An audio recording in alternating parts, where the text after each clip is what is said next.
we can start. So yeah, using this moment to reintroduce Boris Gelfand. We had, I think, a couple of masterclasses. Yeah. Starting like one last year and one this spring, I think. Yeah, and yeah, I mean, as I keep saying, I'm a great admirer. So of your career as a player, of your books, and now like those lessons, those lectures that I've been, and so anyone who is interested, Boris is, I don't know if there is such thing in English-speaking world, but it's in Soviet. I mean, I'm much not much, but a bit younger, but still remember the Soviet. Remember there was a thing, the quality mark. So it's sort of a stamp that they would put on something that really kind of well made. Okay, let's be fair, in Soviet Union, it wasn't always well made. But what I want to say, if you see an exception.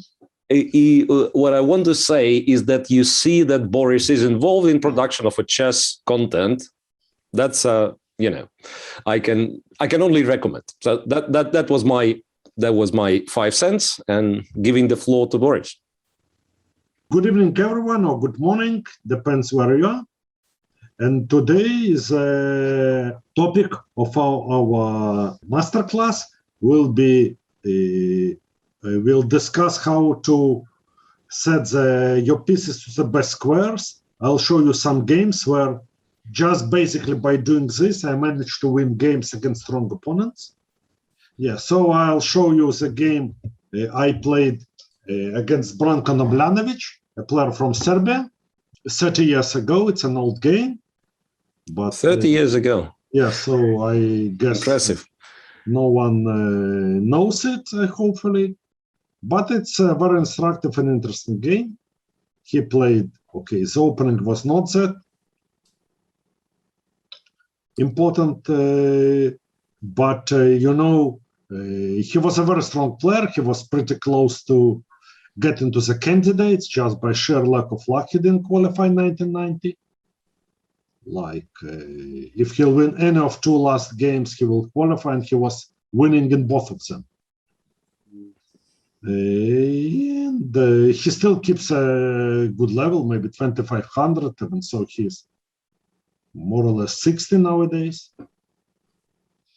And but that time, with black he played Pirc, and with white he played Pirc with reverse color.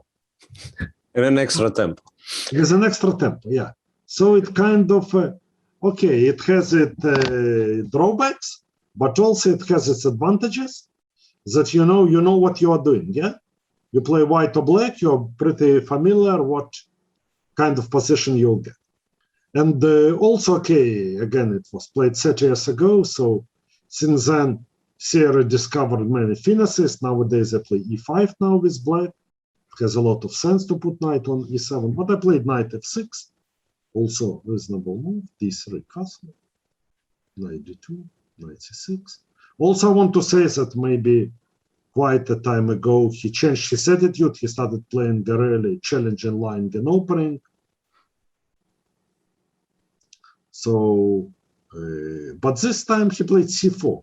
Actually, I don't think it's a clever move because, okay, e4, he will get his Pirc, e5. But c4, I play e5. He takes take, and we got Sicilian as reverse color. Also, I want to point out that, okay, it's a very clever way of thinking to see position with reverse color. What it will be if we'll, rotate the board. Even if you look at the last World Championship match between Fabiano Caruana and Magnus Carlsen, we can see that Magnus, first, he played with black all this Rossolima thing, and then in tiebreak, he played Rossolima with reverse color. He played c4, knight c3, g3, etc. with an extra tempo, and it allowed him to win a decisive game. So here a3, but in Sicilian, generally okay. It will be much nicer for him to have, let's say, knight on c3, put bishop on d2 and so on. But still, it's very playable. a3. And now, first moment, I played h6. And I think it's quite a typical move. The point is secure a position for bishop on e6. It's an intention. It's first intention. Because to play immediately bishop e6, maybe after knight e4, knight g5 or knight c4, 5 will be a kind of threat. So, and also I'm not in a hurry. He played queen c2. Again, bishop e6, he will play maybe knight e4 and then knight c5. So also not in a hurry, play a5. He plays e3. And basically, I played the queen e7. And basically, I think it will be a dream for him if he'll manage to play b3, bishop b2.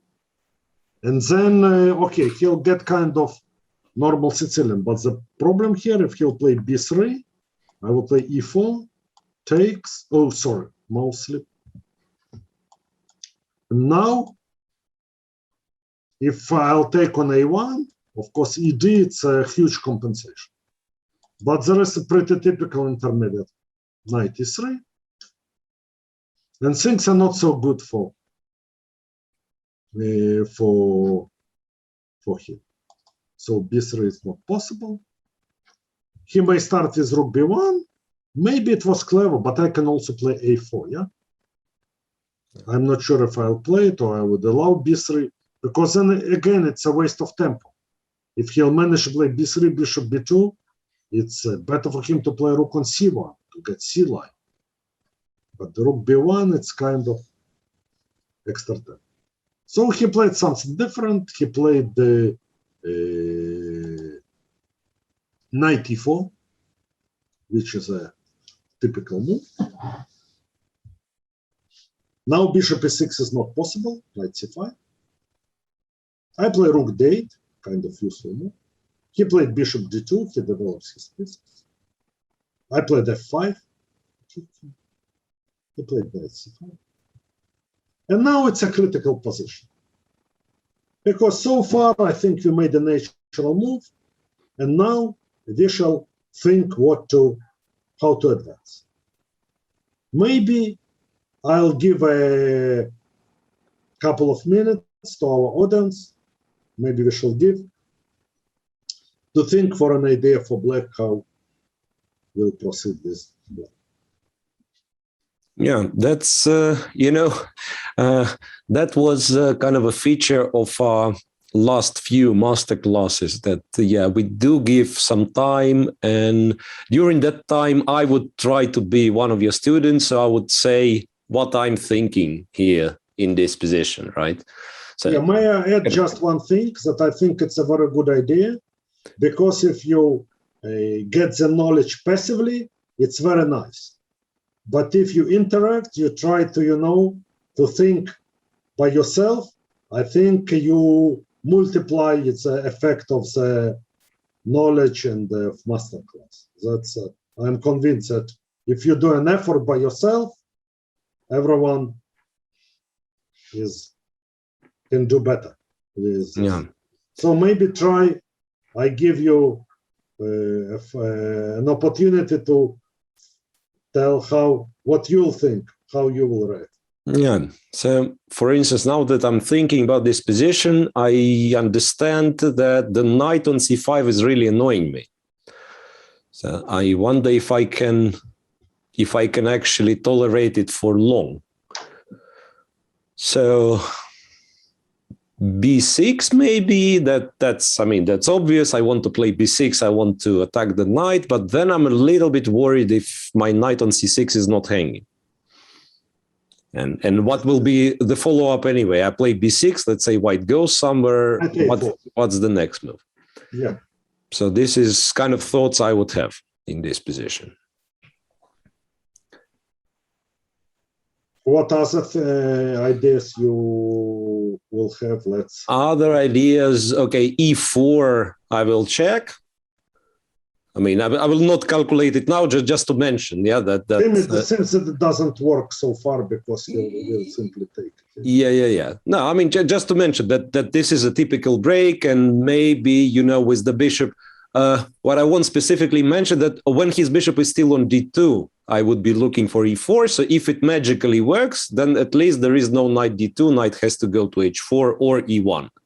Because let's say his bishop's on c3, or I don't know, b2, like you said, b3, bishop b2. I go e4. Okay, he takes with the pawn. I take with the pawn. He goes knight d2. He's not, I mean, he's still comfortable. Yeah, he's surrounding his pawn. Yeah, and it's once again this knowledge. Simply white can recapture twice, and yeah, here white just takes twice, so there's no point. What else can we do? We also need to develop the bishop from c8. I mean, that's assault. Yeah, an idea.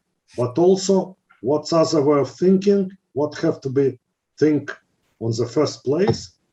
On the first plate, I think we should think, what does our opponent want? It's one of the first questions we should ask ourselves. What does our opponent want? What does he want? Maybe he wants b4. Can he play b4? So far, maybe not yet, but generally yes. Pardon? Major idea. Second major idea. One is b4, and what is another one? I don't know. e4. E4 and e4, knight goes, and b4. Yeah. Yeah. It's kind of a threat. So if we are clever, then what do? We move the knight preventively, maybe? No, but then he can play b4. And he plays maybe b4 or whether if you put knight on b6, he can play maybe rook b1 first and then b4. Yeah. Enjoy. So maybe not easy. Before immediately, maybe exchange sack will be possible, yeah? So not easy. Not easy at all. Then this is the moment when I kind of think about, okay, maybe I should play it in Sicilian style, go f4, but then I'm stopping myself. No, I did everything wrong for e4. Like I moved the rook away, everything. So I'm not even calculating. Yes, and also you surrender e4 square. Yeah. That is very important. So f4, no, because I know a lot of people do this mistake, like in the Sicilian with white, or I used to play English opening a lot. And then also guys think, okay, I will attack, and they play f4. And it goes nowhere, and I have the square. So f4 is something not to be done unless it's immediately good. Any way I can play a4 now that I'm asking myself? If knight takes, then maybe e4. Okay, that's kind of a tactical territory, so hard to. Yes, but also I will take and return with a knight to, let's say, e1. Yeah, that's the problem. I'm a pawn down. It's kind of maybe likely to fall as well. So I don't know, Boris. I'm settling for b7, b6. I cannot imagine any better move. And then I will see, because I'm panicking. I've spent half an hour. I mean, I'm getting closer to time trouble. That's how I approach. Let's see what we have in our. Do you have the answers of the audience? Bishop f8. Bishop f8. Trying. Bishop f8. It's possible, but I can simply play, let's say, rook c1. Yeah, we are not disrupting much with bishop f8, right? White can play a kind of natural move. Yeah. So what could be the candidate move? Some other things from a chat. Yeah, that was bishop f8. I mean, I think that was the only suggestion. Yeah. G5. I don't know. No, G5 doesn't, because E4 is a threat. Okay, let's first take care of B6. Knight will go here. How are you supposed to play? Bishop B7? Bishop D7, bishop B7, rook D6, I was thinking. Allows yeah. That's the problem. So that's why I thought maybe bishop like D7 allows E4. E4, all right. Let's say take, knight F6, rook C1. That's a very annoying position, yeah. Okay, it's maybe black are still not worse, but white are comfortable, baby, because black pieces lose coordination. Yeah. But when I was, 13, I wasn't lucky. I was big privilege to spend a couple of weeks in Tigran Petrosyan school. And I still remember an advice ex-world champion gave me, that whenever it's positional play, you should have a goal. You have your dream position. Let's say if you're given as much time as necessary, what will you do? try to think how you'll arrange your pieces. And here it's a point. White wants to play e4, and what will be ideal setup for black? Against e4. Sorry, yeah. And I thought that it's will be great to retreat knight to e7. So then you'll have an idea to play first b6. c6 knight will be protected. b6 will be a threat. Then maybe b6, fe, d, bishop g4 will be a threat. So having it in mind, I played queen f7. Queen f7, retreating the queen, putting the knight on e7 if e4 happens. Yeah. Also covering the diagonal may be important because in some positions, knight so b7, queen b3, these tricks. Yeah, so b4 will not be a point for the moment. Yeah, and if e4, I would play knight e7. Let's say b4, I would play b6. Knight goes. Not even clear. Yeah, knight b3 we can play. Bishop g4.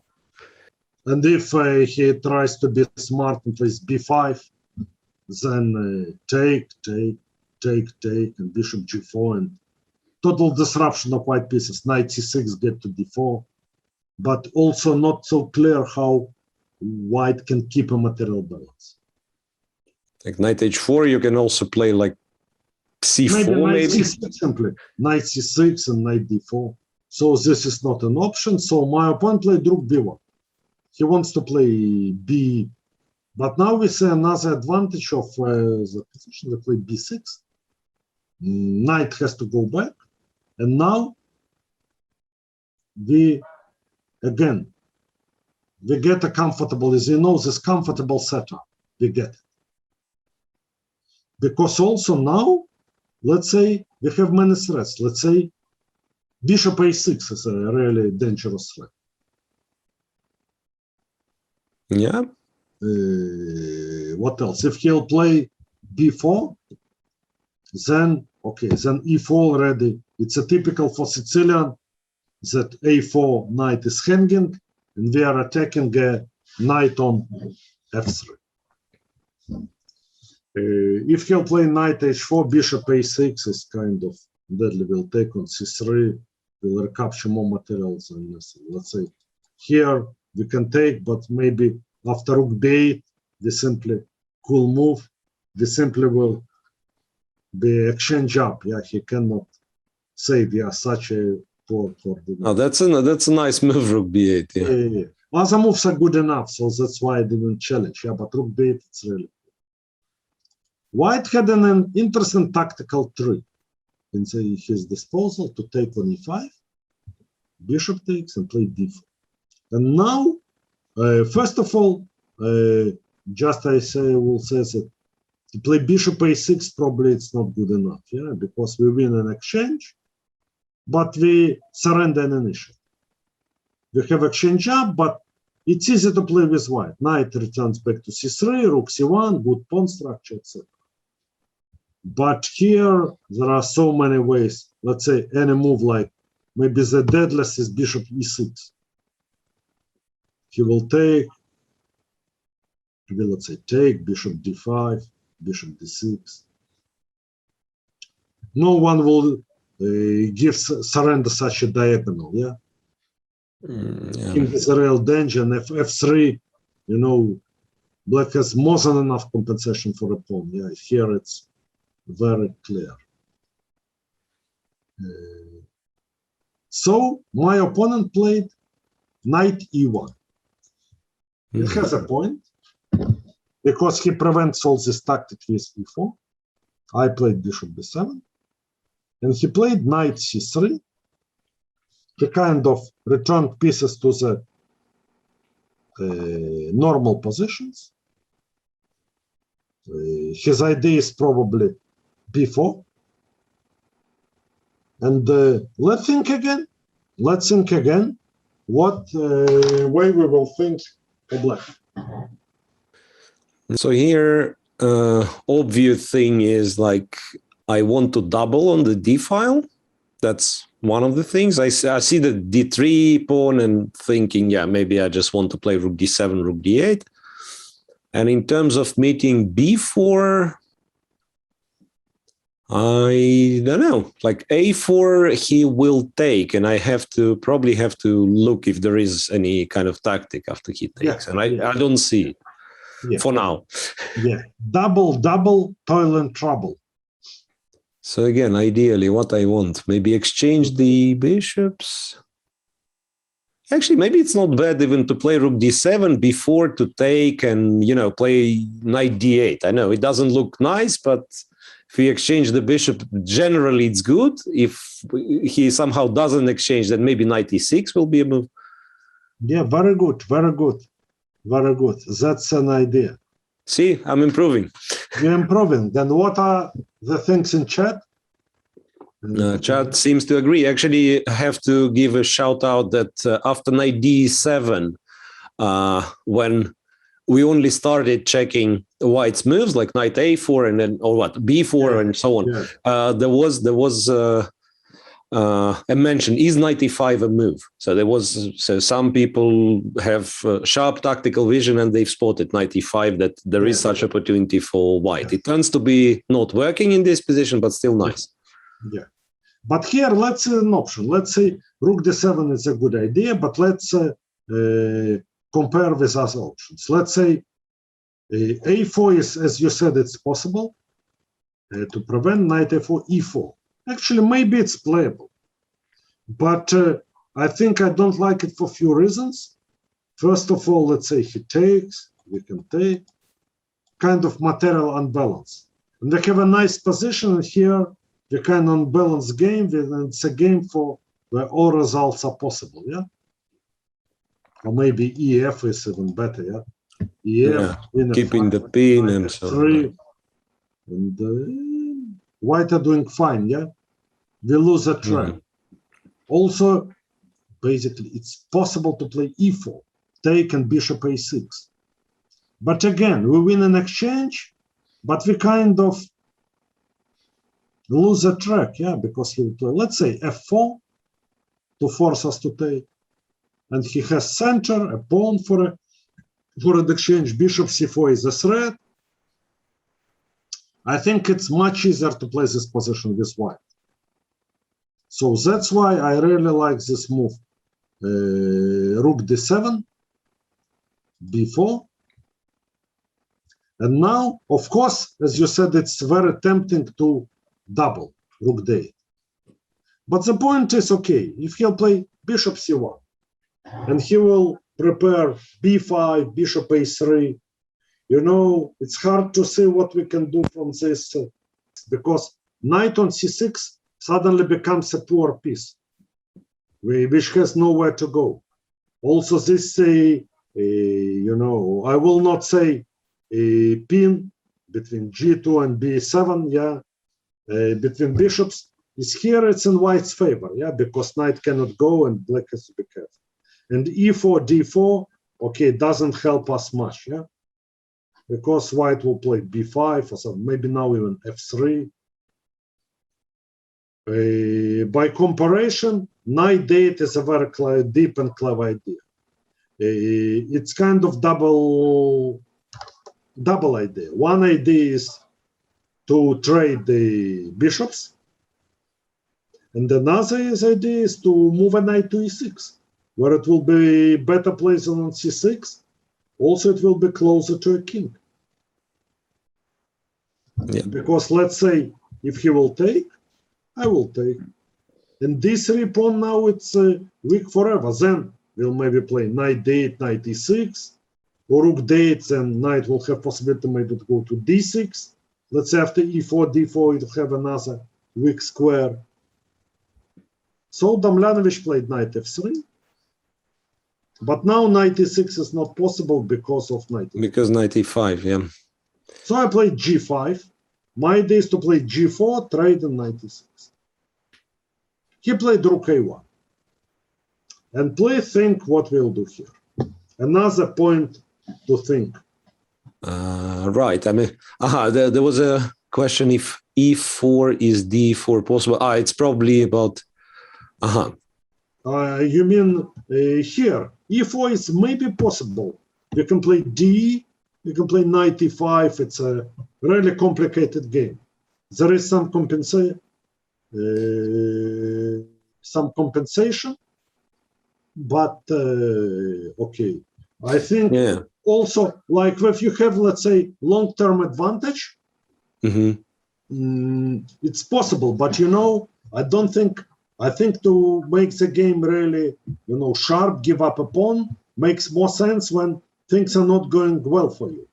And when here things are going very well, I see the point of Aradia, but we'll get back to it. Knight f3, g5, here about e4. Okay, now let's think. It's one of the points.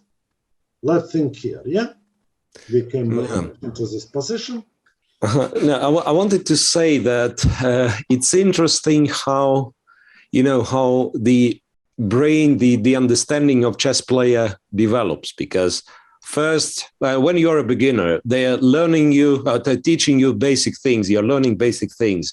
And basic thing they state like, okay, take the open file, double the rooks on the open file, and so on and so on.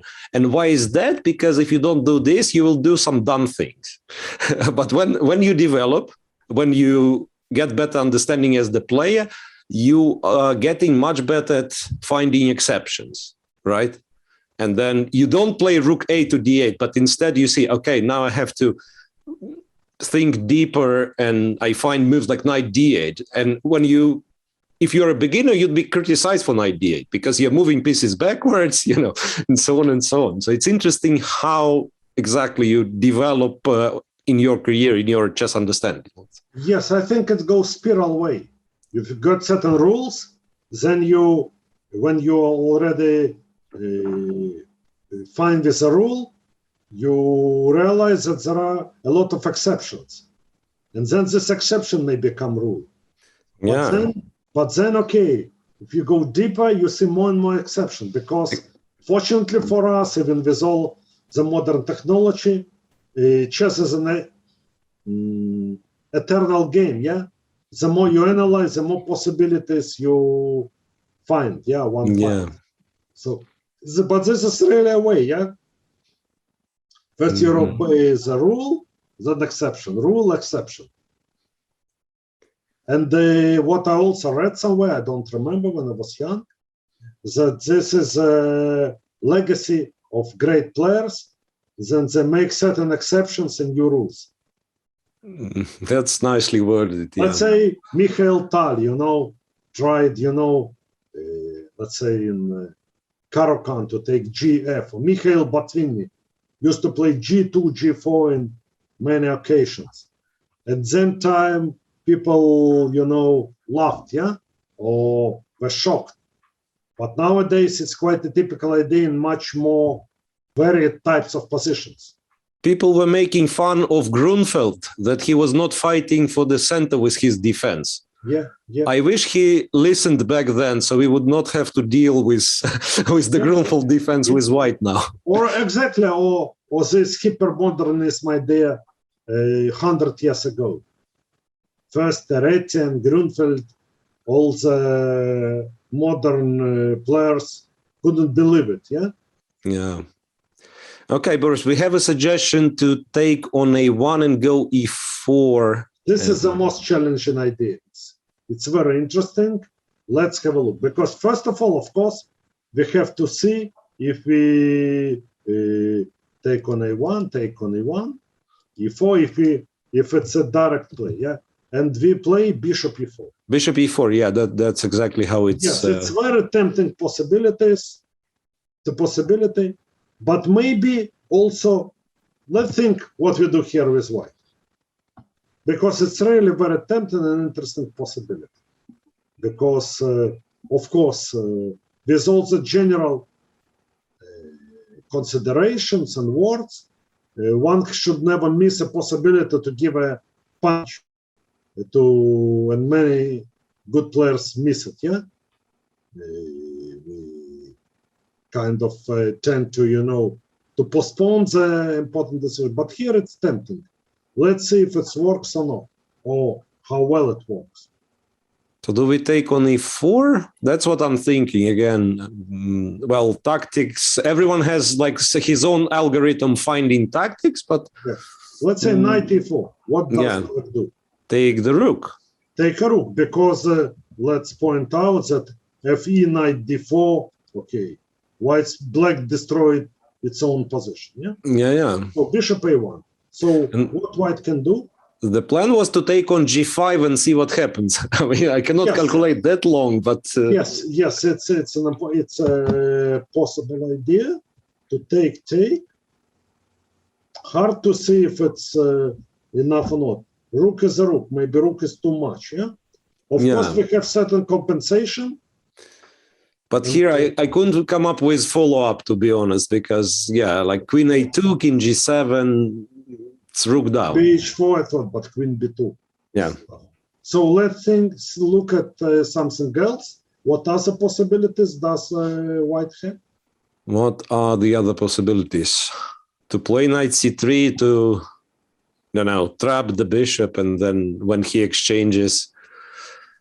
Queen a4. Okay, brilliant, chat. Queen a4, it's one of the idea. Yeah. Brilliant. But knight g6. Black has maybe an only idea move, but probably we regains kind of coordination between pieces. So it's still tricky. I honestly thought that queen a4 is the move. Because when I'm thinking loud, I'm sometimes thinking, of course, not the moves that I would play, but some easier ones. The real problem is it seems working.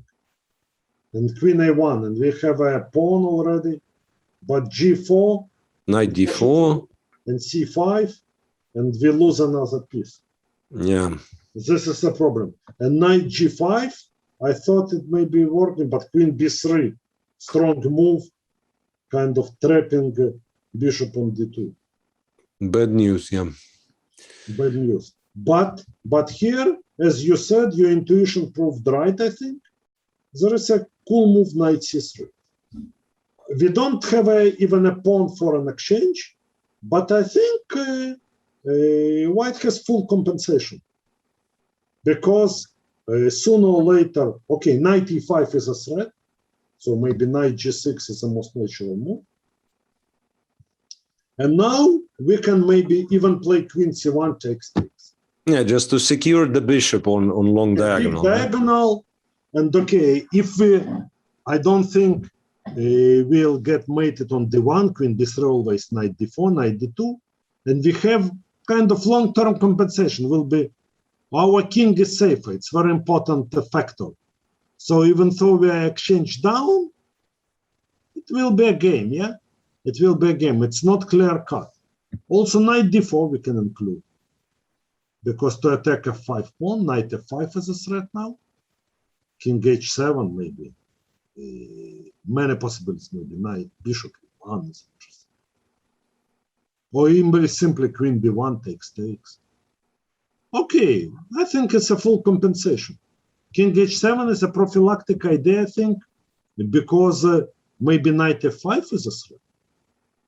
We try to, be clever.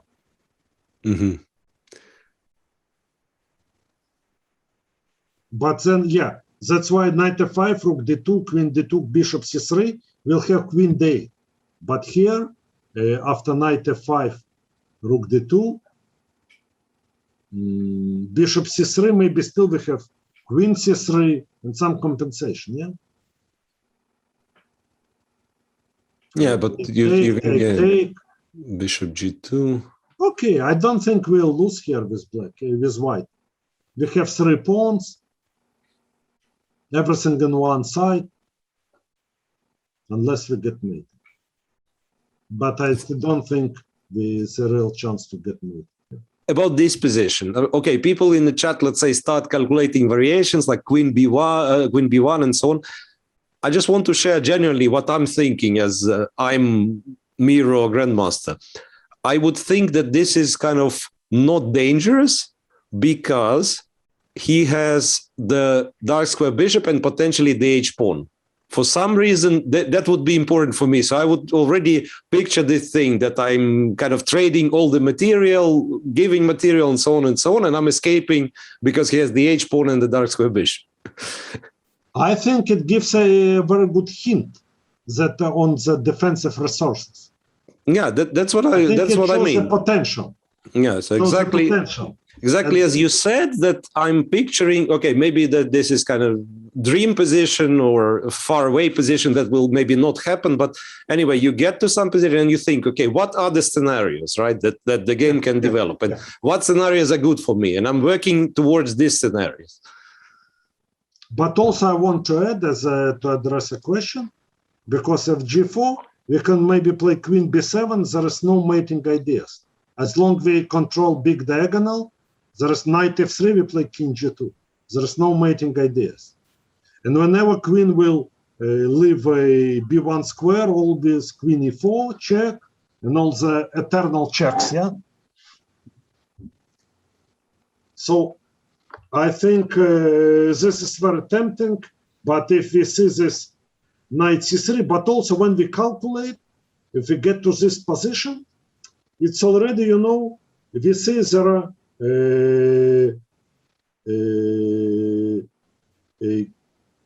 quite a few, you know, possibilities for white. Of course, it's very difficult to calculate everything.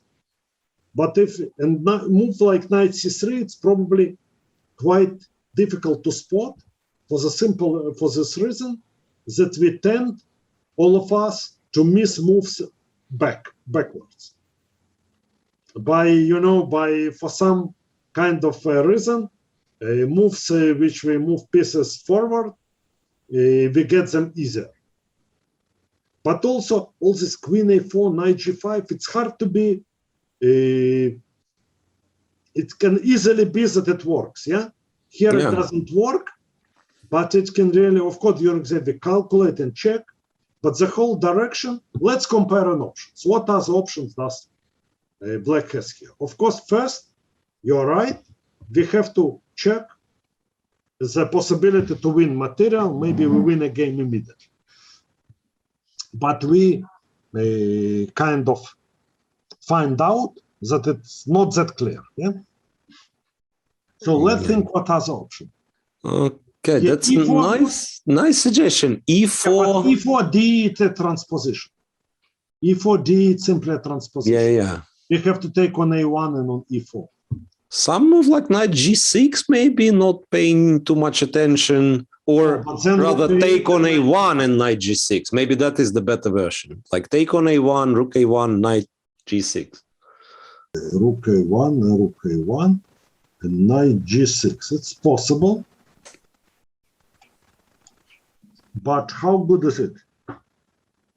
Maybe I can play something like Rook A7. Yes. Knight G5 will be a threat. The plan was to go G4, and you still can go Knight G5. Yeah. Yes. Or Knight. Yes. Maybe. Yeah. Yeah. Agreed. Not that clear if I can go Knight G5, because you take, and maybe you can play something like C6, yeah, and pin. Yeah, Bishop A6. I thought Bishop A6 was maybe Rook A8 is kind of clever. So let's return to this position. So E4 we considered, or take on A1, and E4 we considered. What other options do we have?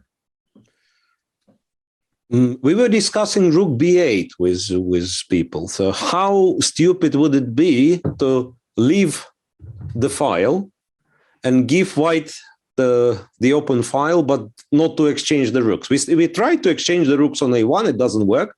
So what are other ideas? Maybe to move the rook. Exactly, brilliant. Because the point is, if we'll trade the rook, it would always, as we saw, will get white counterplay connected with Rook A8, yeah, or Rook A7. And Rook B8, it's kind of prophylactic move. Because again, we kind of imagine the ideal scenario. Ideal scenario will be if we'll play knight e6, g4, trade bishop on g8, and then also we'll need our rook on d8. We'll need a second pair of rooks because, sorry, we'll play rook bd8, and then also rook on d8 will put pressure on d3 and prevent rook a8. And I think it's really important and vital.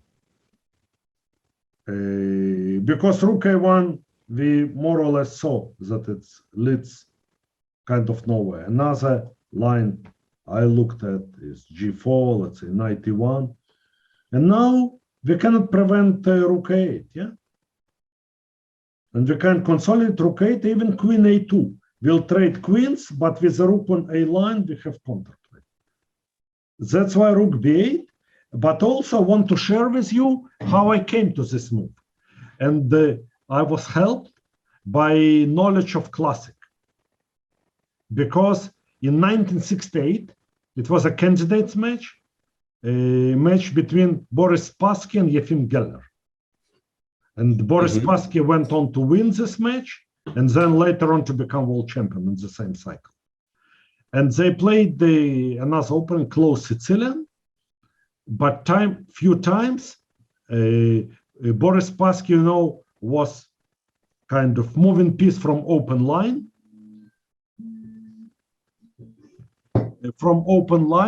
and then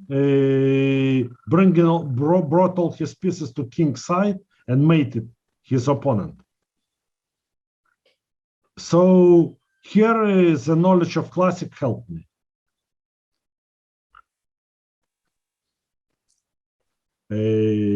My opponent played rook fd1. The point, what else to do? It's a natural move, yeah? Rook a7, we'll play the same, g4. Yeah, what questions? We get a Aradia, we see you had a question, but can you repeat the question? You wrote so much. I cannot see where is the question there.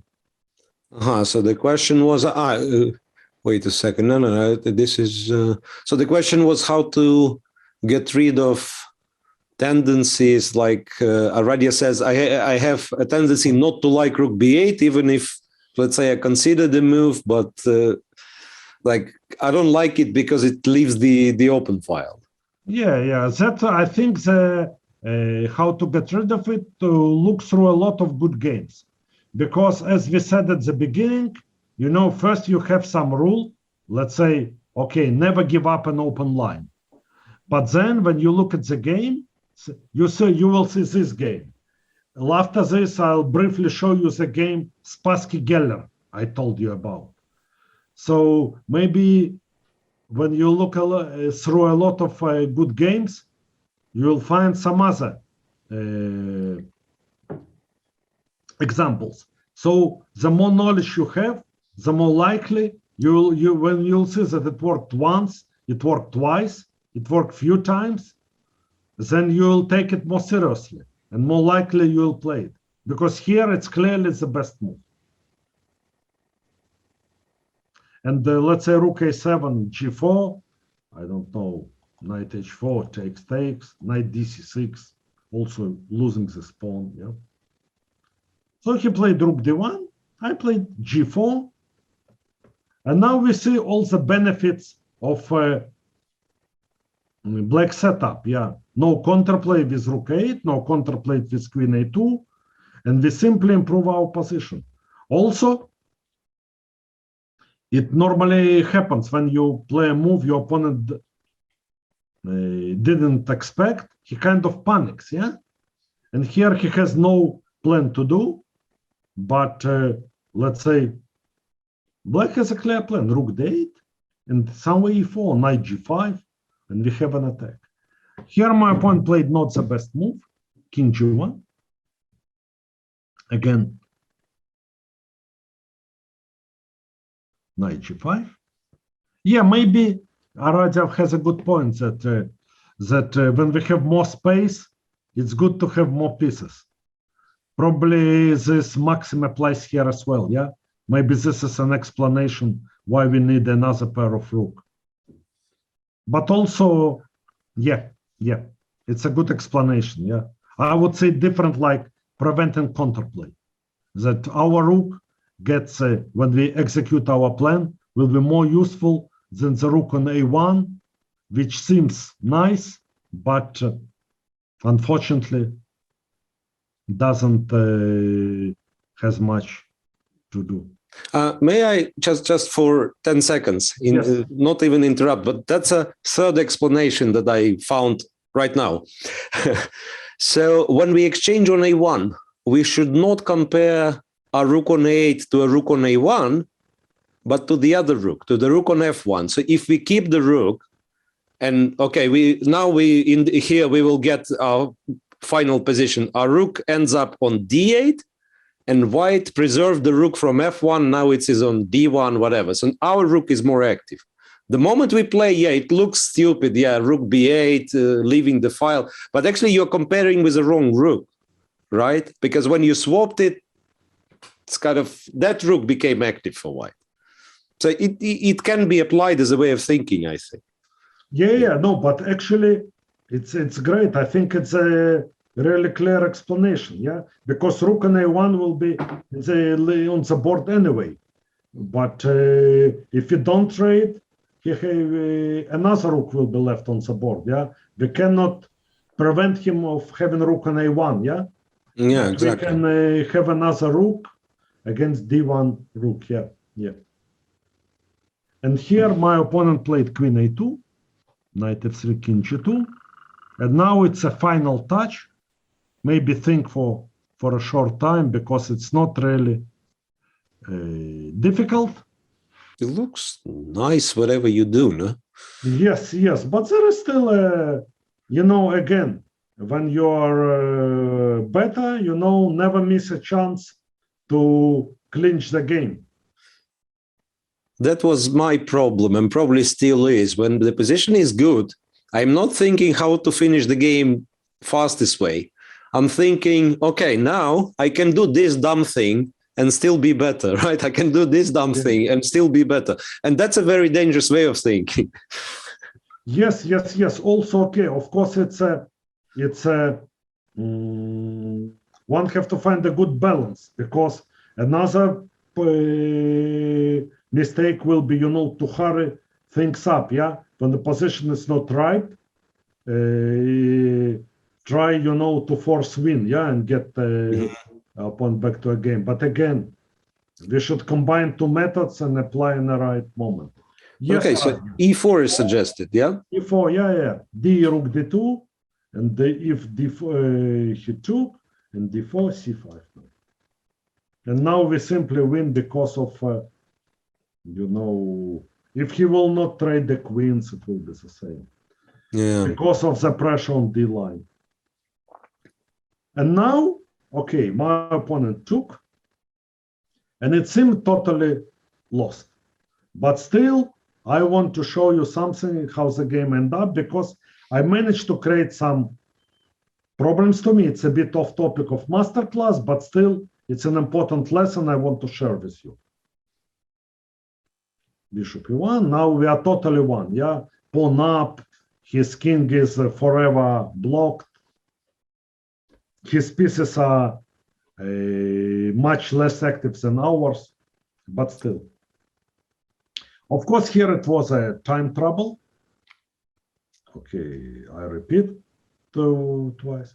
And now rook d1, maybe we can simply pin, and then whenever one of our pieces will be close to a king, it will be recitation. But it was a time trouble. I took, still totally winning. But now we pass time control, move 41. And now I forgot the golden rule. The golden rule is, after time control had passed, one have to calm down. Because during time trouble, many things can change. Let's say you may be thinking you've been winning before time trouble, but you mess things up so much that now you have to look for a draw. Or an opposite, yeah?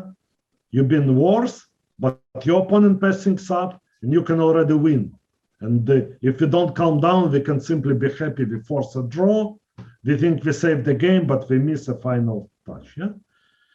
So here we can. The simplest way was to play knight d5, just to put knight in the center. Then king goes, let's say, e5, d4, c4. We surround this pawn, and game over. Yeah, extra pawn, no counterplay, very strong pawn on f3. But quite emotional I played here, and I missed bishop e3. Okay, knight d5 I thought, and I missed knight c8. And now again, I missed a chance. I had to count down and calculate a pretty simple line. b5, I took b5, knight e3. And now I can simply play bishop d4. He cannot win my b5 pawn. That I want to avoid, because then the win becomes pretty tricky. I'm not sure if possible. So I played bishop d4, and bishop c3 I take on a7, and knight c6 I play king d5, and basically white will resign. Yeah. But pretty quickly I took, and now I lose my pawn. Yeah, I cannot keep it on the board anymore. 30 years past, I don't remember what was in my head during this period of game, yeah? But fortunately, game is still won, but not that simple. Okay, here I played, but let's say I will play here, and think how you will win with black, yeah? Here, yeah? A bit off topic of the masterclass, but let's. So still kind of looking for the final picture here, right? Yeah, exactly. And also think what does white wants. Another idea is to think what does white wants. Always first question one should ask himself, what does white wants? Aradia, take your time. Take your time, maybe you are missing something. What white wants? White wants to exchange all his army for 3 pawns: f5, g4, and f3. Absolutely. So it will be dark square bishop and a pawn, and you cannot win because that's wrong. the wrong bishop. So knight d2 in some lines and just take, and exactly. you have to be sure that you are winning.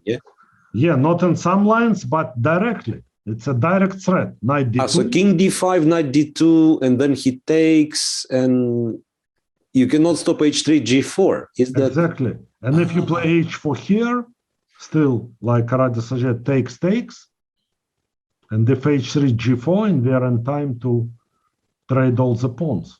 So we need to play bishop before you to stop it. Yeah, the simplest is bishop before. He plays knight b6, and we transpose to the game. Actually, it's a steadily win also. h4. The point is knight d2 he has to play, and h3.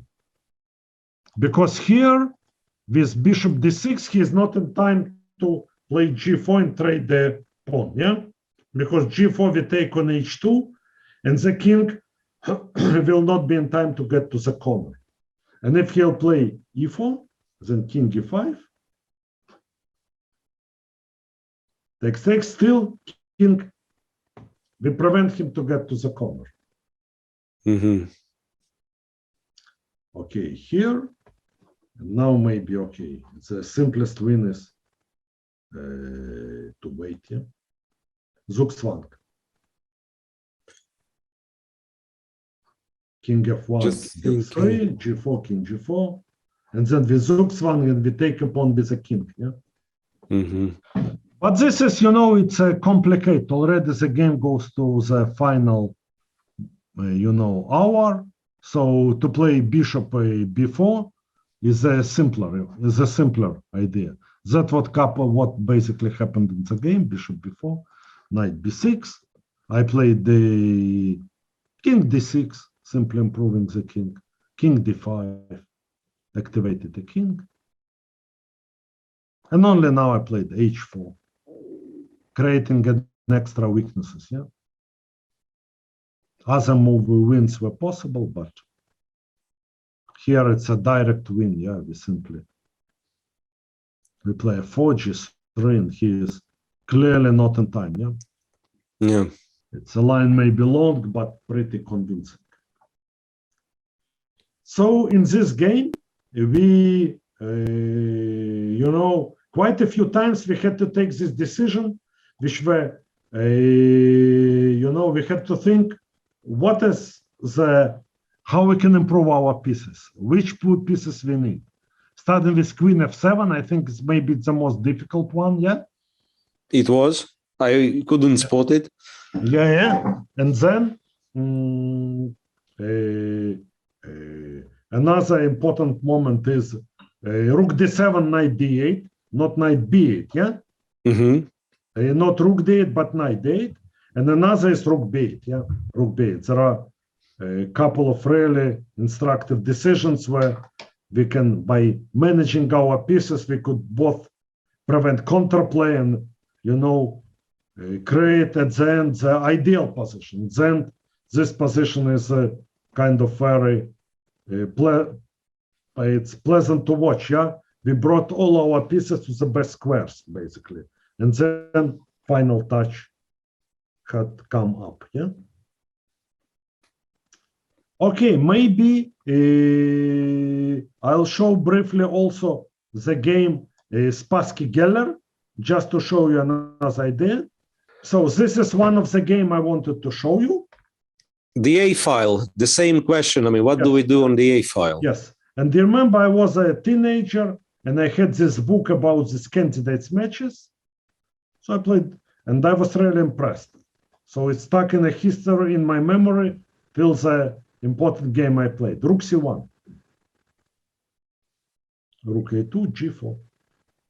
He simply gave up a line, but he rightly understood the rook has not so much to do on A2. And actually here, black has good position. But it's not so easy to find the proper plan for him. And even such a fantastic player as Yefim Geller struggled, yeah? Okay, it's maybe Knight D7 or E6 or D5, but he kept on, was so happy with A line that simply, okay, he brought queen there, but after Queen F2, Knight A7, he was going through attacked C2 pawn, but he simply got mated, yeah? Queen H4, Rook C8, and now maybe just as a test, try to find how he clinched the game. Could it be that a lot of stuff is winning? Maybe, but also we have to be careful because we already kind of burned the bridges because Knight C2 is a threat, Rook C2 is a threat, so we kind of burned the bridges. Honestly, I'm kind of Rook F6 and I'm paralyzed. I mean, I don't see how it works. Yeah, Rook F6 in the right direction, but again, before you play Rook F6, we have to see it. It's better to think now what we'll do after. Then, okay, we check and how we continue. Now, people say E5 and Rook F6. Yeah, that's what I also thought. But here... But D, I'm not sure it helps. D, because DE and B7 is not handling. Okay, but here I'm not sure. Take on F7 or Knight E6, one of the two. Probably take on F7. Yeah, take on F7 is nicer because then G6 is weak. If King F7, we simply bring all the pieces. And it's mating attack. All the pieces, note that all the pieces on A line are pretty senseless. Doesn't count in defense. It's interesting, Boris, it's interesting. Look, I mean, technically, white is what? A rook down. Rook down. But if you split the board in half, and then the queen side, we may say not that important because the game of the goal of the game is to checkmate the king, right? And then on the important part, we have a little bit more pieces, like extra queen and some other stuff. Yeah, and also rook f1 will join an attack in one move, while it will take rook on a2 and knight on a3, or queen on a6 will never be able to join a defense. Yeah. And in the game, Yefim Geller took, and now probably, as you said, many moves were winning, but bishop h6 was a simplest take, simply took. Takes on c1, yeah, bishop h6, knight h6, and that's it. Yeah. So he took here, and now, okay, everything wins g5. e5 maybe was even cooler, this double attack on b7 on here. But he played here, f5, queen g6, and black resigned.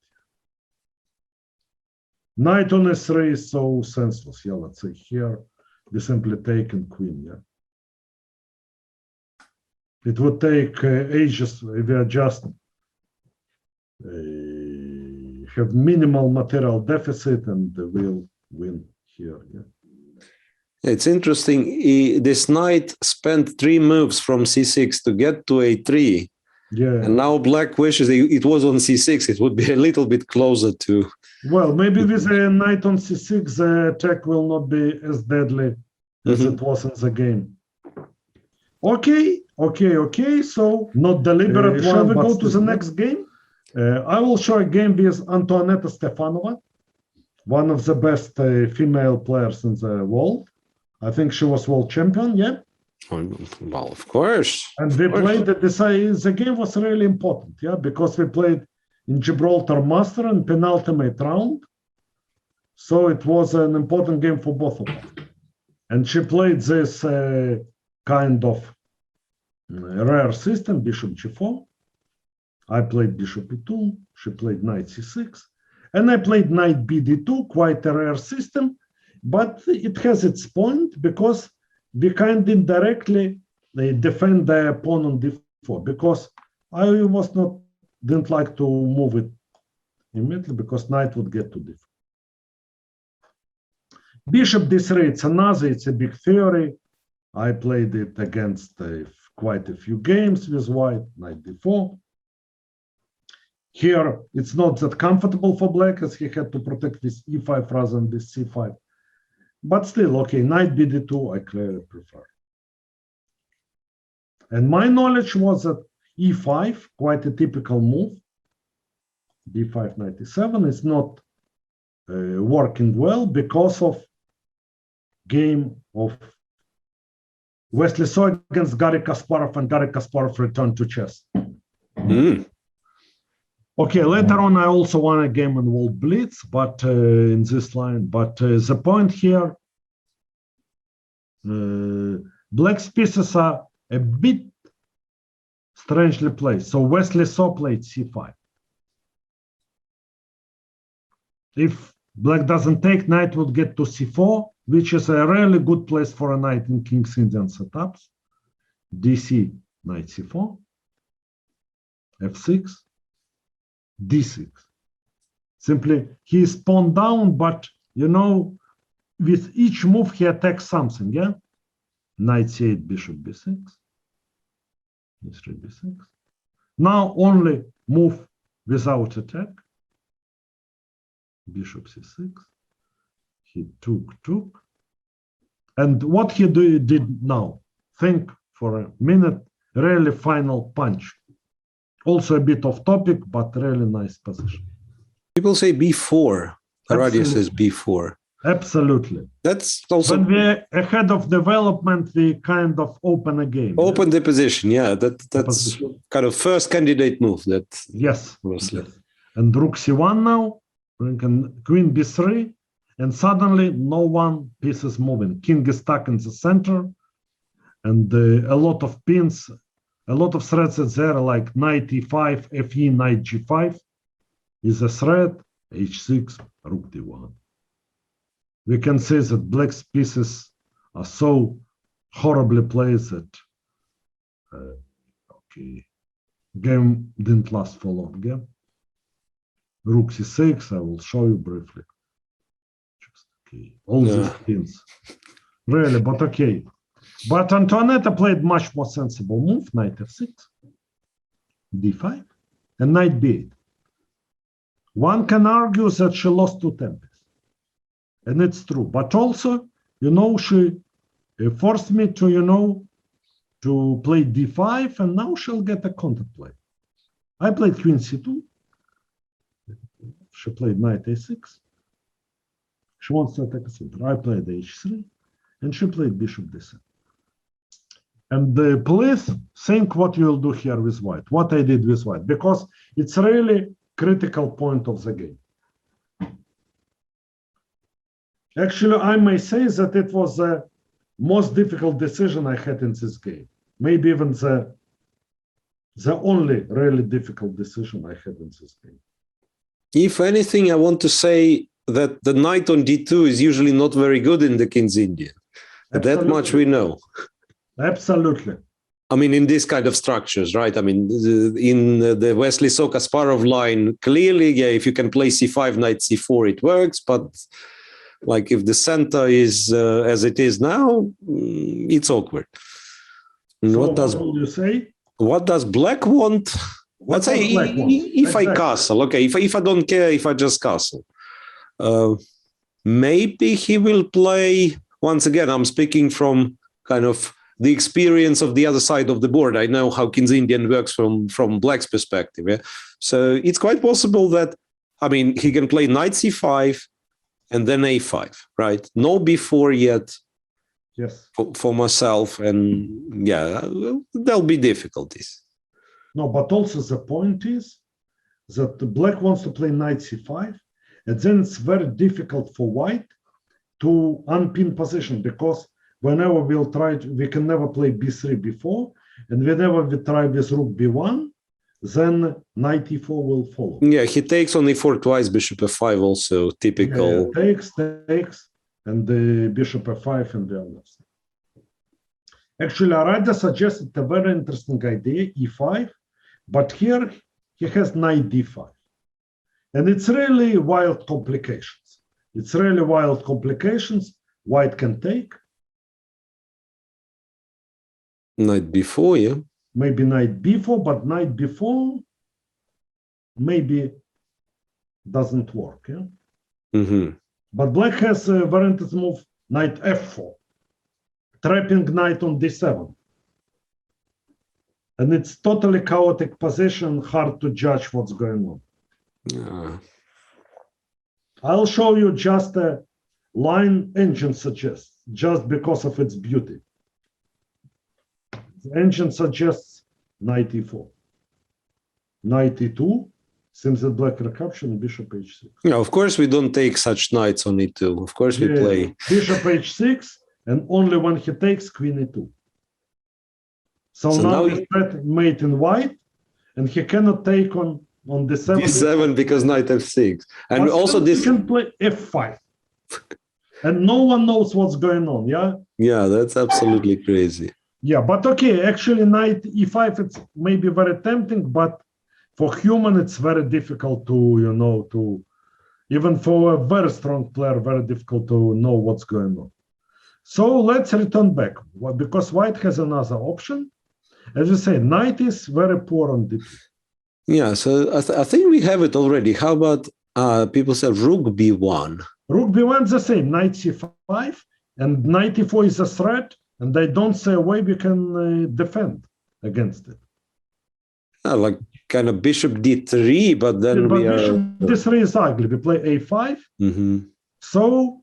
knight b1 was suggested a couple of times, yeah. It's a really great move. Because also, as I said, she lost two tempes, so we have right to do the same. Each kind of justification. But also the point is, as we spoke at the beginning of our masterclass, that like Tigran Petrosyan said, we should have our dream position. And dream position means we'll put knight on c3, bishop on e3, knight to d4, and we occupy all the center. So knight b5 is in line, because knight b4 now, we can play queen b3 or queen d2, and then knight c3, we get back, and knight c5, we are in time to play knight c3, and then rook, we managed to develop, yeah. Well, anyway, knight, bishop e3 will be next. So knight b1, yeah, move back, which is difficult, also not so simple, you know, to make a move with the same piece. Again, what we spoke before. The general wisdom says never go twice with the same piece in the opening, especially never return it. But here is an exception, where it's the best. And now, honestly, it's hard to know. Maybe the best for her to play was to play e6 and to play kind of King's Indian. I really enjoyed it with white, but also it's pretty playable with black, yeah? But she played c6, which looks tempting to get this line. But the point here I take this e pawn. And she can never get a counterplay because there is no way to attack c4 pawn. And I simply will play bishop e3, castle, and develop my pieces. So castle, bishop e3. Maybe now the best chance for her was to play bishop f5. And if I play queen d2, play knight e4, take. But simply this position, it's pretty unpleasant for black, yeah? White has two bishops, and white has pretty unpleasant plan to play, let's say, h4, h5, maybe even h6 and bishop d4, and black has never counterplay. And whenever she'll play, let's say, e5 or e6, I will take, and all these weaknesses will tell, yeah? So really unpleasant position, but maybe that's what she had to do. Because she played kind of Actively, right? common move, yeah, bishop c5, but I play knight d4. I can castle and transpose, but I even prevented bishop f5. And what to do? a6, b5 is senseless, and what else black can do? And basically, white has some space advantage. So she played e5, I took. Okay, if she'll take with a knight, she'll be left with this kind of weak pawn. Yeah, d5 always rook d1. She'll not be in time to get counterplay. She took with a pawn, but these pawns are weak, and also pretty often in such types of position, knight on c5, it's really doing nothing. Knight on c6 attacks center. Yes, after knight e6, I will recapture first on e6 already. Because castle knight g4 is an option, so I will recapture first on e6. Maybe still it was better, because here it's hard to find what to do. Because, okay, d5, I simply go here. I don't even tempted to take on d5 to allow to trade my bishop on e3. Bishop f3, very difficult to protect a pawn, yeah? And no counterplay. And she played queen e7. Simply rook d1.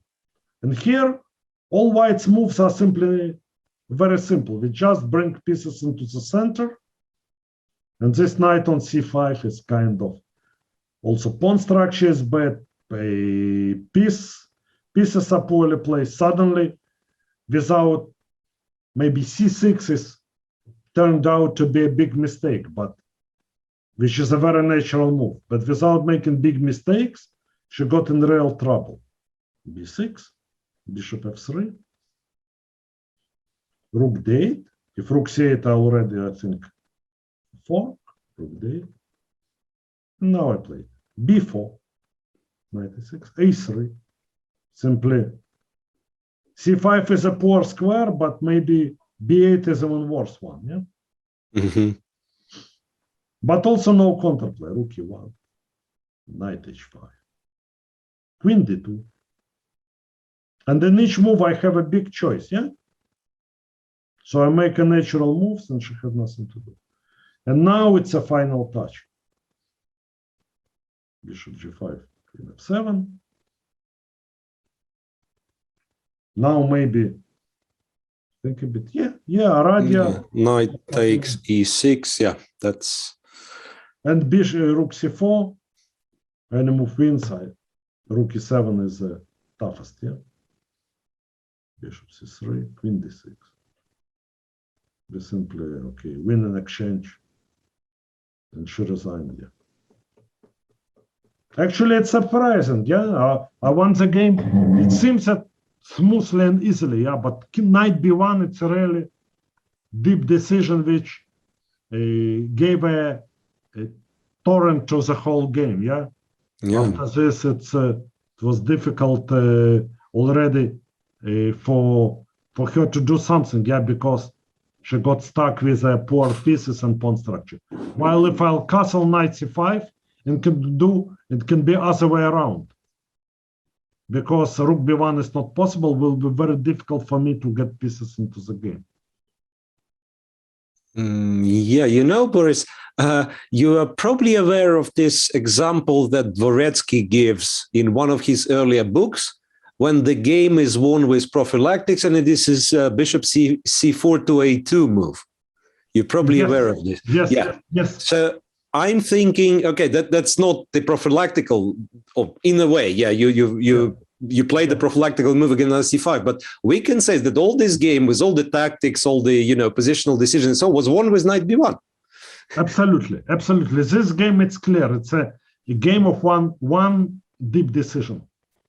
And of interestingly, course, she played inaccurately, but to play c6 or e6 is a tough decision.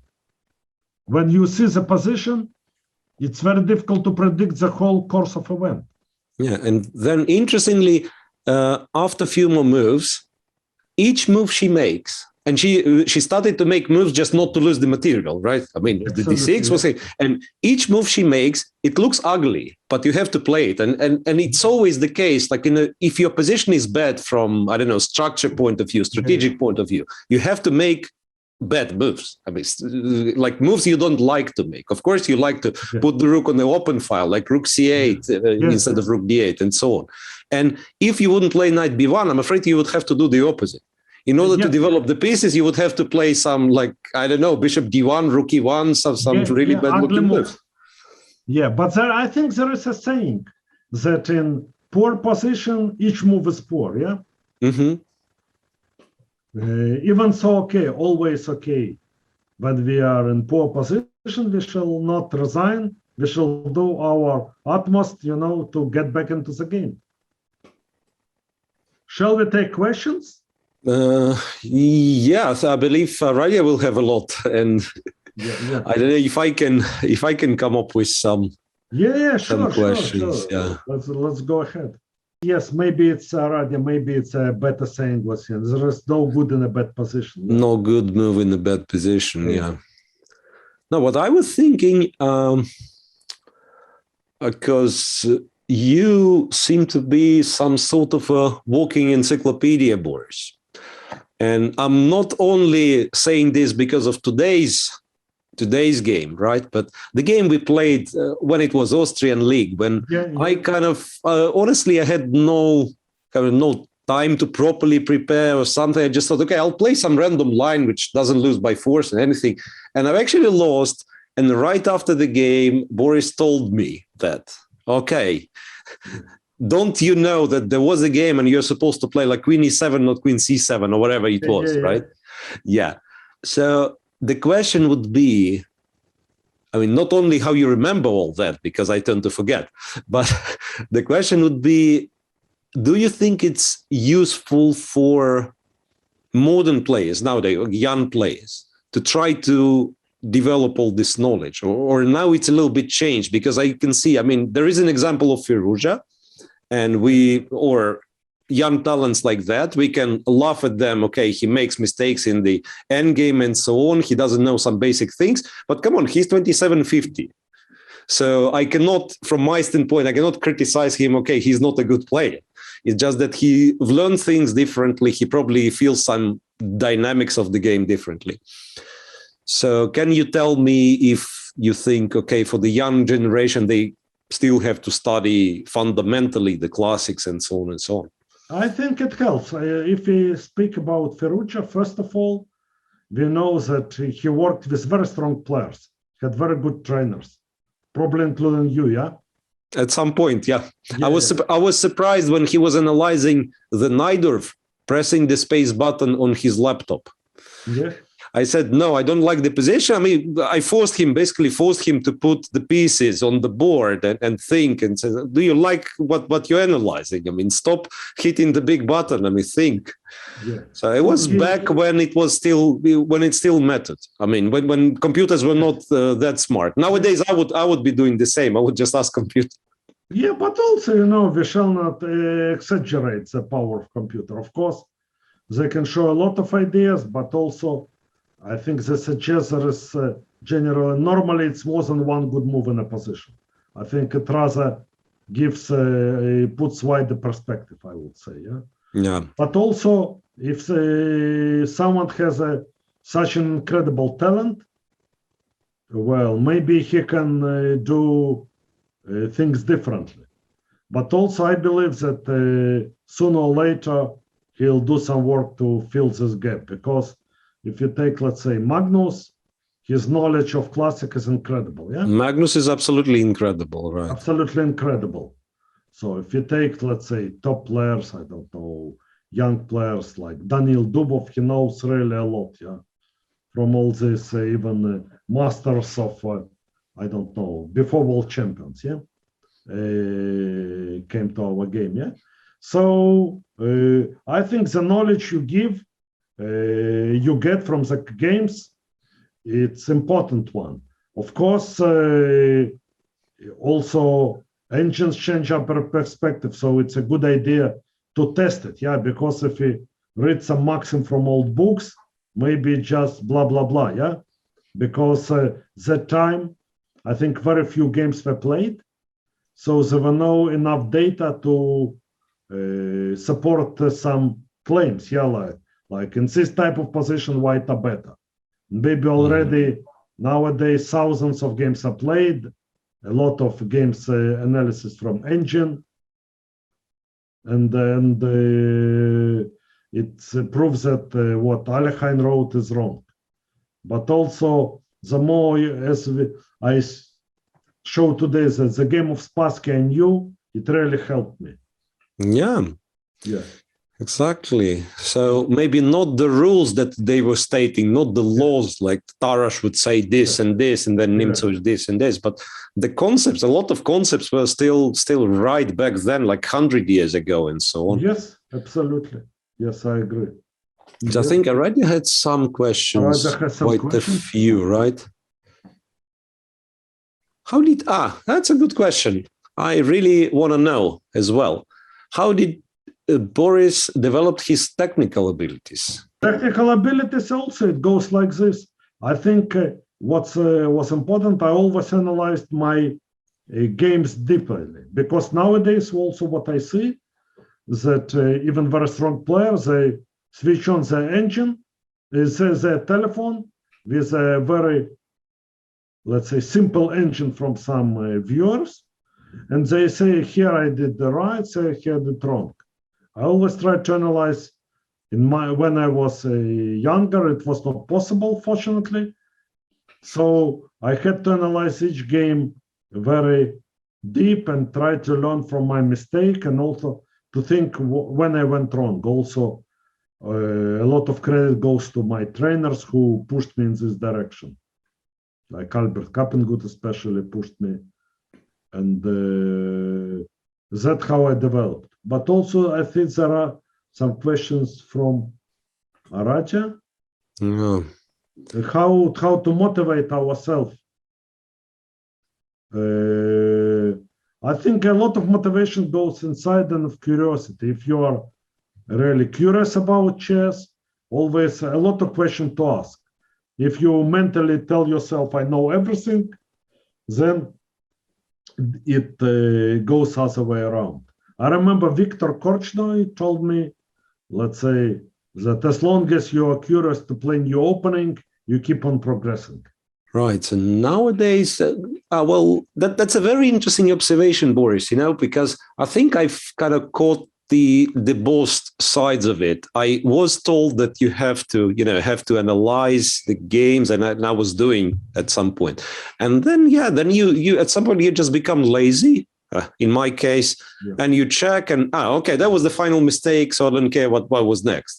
You check with the engine briefly with very weak engines back then, like 2010. Now it almost feels like nowadays we can play better than those engines, which is an illusion. And also modern engines maybe would laugh at this engine.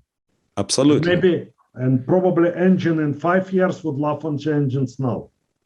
So to quote engine, it's quite a bit, of course, some short tactics would prove indefinitely, but still, okay, new generation of engines from one point enhances our understanding, and from other point also tells us that engines are not everything, because previous engines, I remember nothing, because I remember I played my candidates match.